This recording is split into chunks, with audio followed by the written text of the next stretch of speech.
சிங்காசனத்திலே வீற்றிருக்கிற சர்வ வல்லமையுள்ள தேவனுக்கு மகிமை உண்டாவதாக.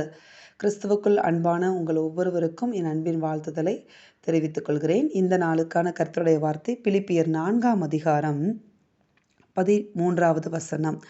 என்னை பலப்படுத்துகிற கிறிஸ்துவினாலே எல்லாவற்றையும் செய்ய எனக்கு பலனுண்டு. ஆமேன். பவுல் தான் இந்த வார்த்தையை சொல்லுகிறார்.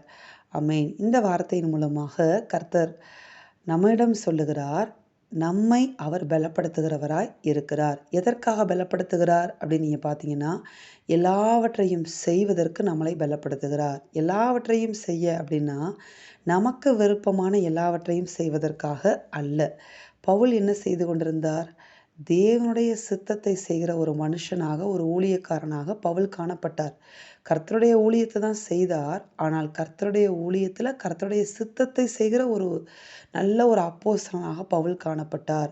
அதே போல தான் நமக்கும் ஆண்டவர் சொல்லுகிறார், நம்மை அவர் பலப்படுத்துவார். எதற்காக பலப்படுத்துவார் அப்படின்னு நீங்கள் பார்த்தீங்கன்னா, நாம் விரும்பின எல்லாவற்றையும் செய்வதற்கு கர்த்தர் என்ன செய்ய மாட்டார்?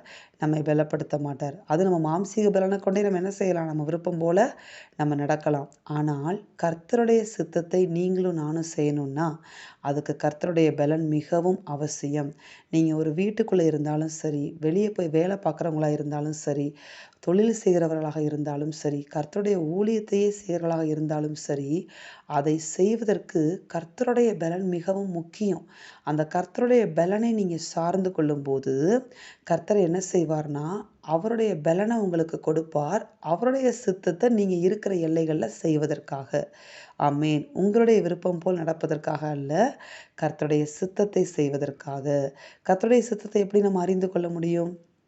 கர்த்தாவே, இந்த காரியத்தை நான் செய்ய போகிறேன், இதில் உங்களுடைய சித்தத்தை வெளிப்படுத்துங்க அப்படின்னு சொல்லும்போது, கர்த்தர் யார் மூலமானாலும், பைபிள் மூலமாக இல்லை அவருடைய வார்த்தைகள் மூலமாக, பிரசங்கங்கள் மூலமாக, ஊழியக்காரர்கள் மூலமாக அவருடைய சித்தத்தை நம்மளுக்கு தெரிவிப்பார்.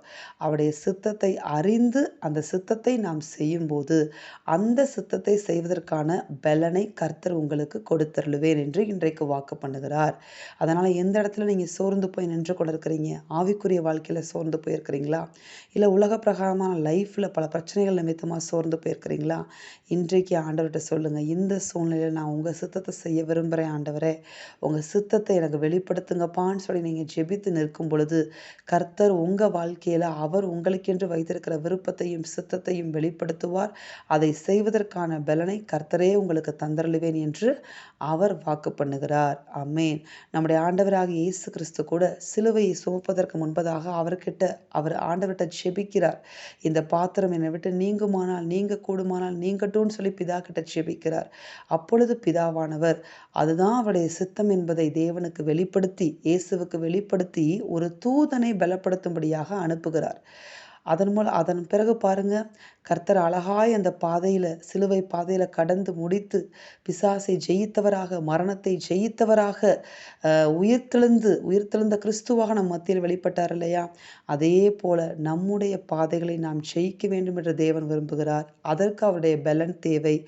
அப்படி நீ அவர் சித்தத்தை செய்ய முன்வந்து நிற்கும்போது, நிச்சயமாக கர்த்தர் எல்லா காரியங்களிலும் எல்லாவற்றிலும் அவருடைய சித்தத்தை உங்க மூலமாக நிறைவேற்றும்படியாக உங்களை அவரே பலப்படுத்துவேன் என்று வாக்கு பண்ணுகிறார்.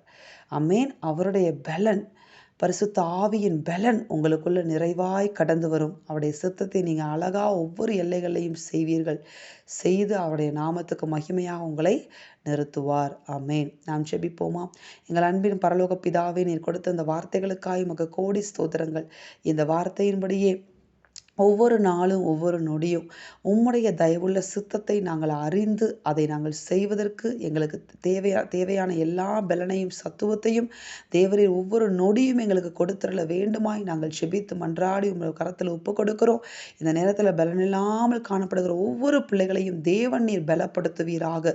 உம்முடைய பலன் இப்பொழுது பிள்ளைகளை இடைக்கட்டுவதாக. பலப்படுத்தி உம்முடைய சித்தத்தை தொடர்ந்து செய்து உமக்குள்ள தொடர்ந்து ஓட பிள்ளைகளை நீர் பலப்படுத்தி ஆசிர்வதியும். இயேசுவின் நாமத்தில் பிதாவே, ஆமேன். இந்த வார்த்தையின்படி இந்த நாளில் தேவன் உங்களை ஆசிர்வதிப்பாராக. ஆமேன்.